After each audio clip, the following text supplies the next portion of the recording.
ફક્ત 2 વસ્તુનો ઉપયોગ કરીને આજે આપણે કાજુ કતરી બનાવીશું। 1 કપ જેટલા કાજુ લીધા છે। અહીંયા મેં આખા કાજુનો ઉપયોગ કર્યો છે, તમે ટુકડા કાજુનો પણ ઉપયોગ કરી શકો છો।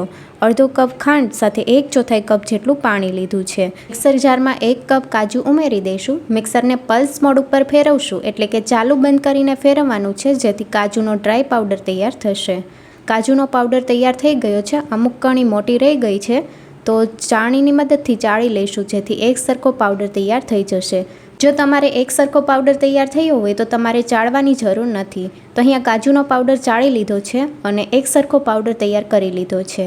હવે ચાસણી તૈયાર કરી લઈશું। નોનસ્ટિક પેનમાં અડધો કપ ખાંડ ઉમેરશું, સાથે 1/4 કપ એટલે કે 5 મોટી ચમચી જેટલું પાણી ઉમેરીને મિક્સ કરી લઈશું। ગેસની ફ્લેમ મીડિયમ રાખવાની છે। 2 થી 3 મિનિટ જેવું થઈ ગયું છે અને ચાસણીની કન્સિસ્ટન્સી મધ જેવી સ્ટીકી થઈ ગઈ છે।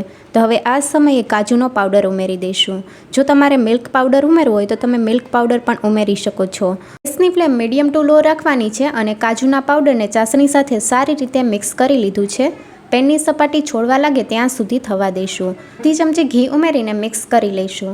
ઘી ઉમેરવાથી મિક્સરમાં જે ચીકાશ હશે એ થોડી ઘણી ઓછી થઈ જશે અને કાજુ કતરી માટેનું મિક્સર તમે જોઈ શકો છો પેનની સપાટી છોડવા લાગ્યું છે। તો હવે આપણે ગેસની ફ્લેમ બંધ કરી દઈશું। એક પ્લેટમાં મિક્સર કાઢી લઈશું।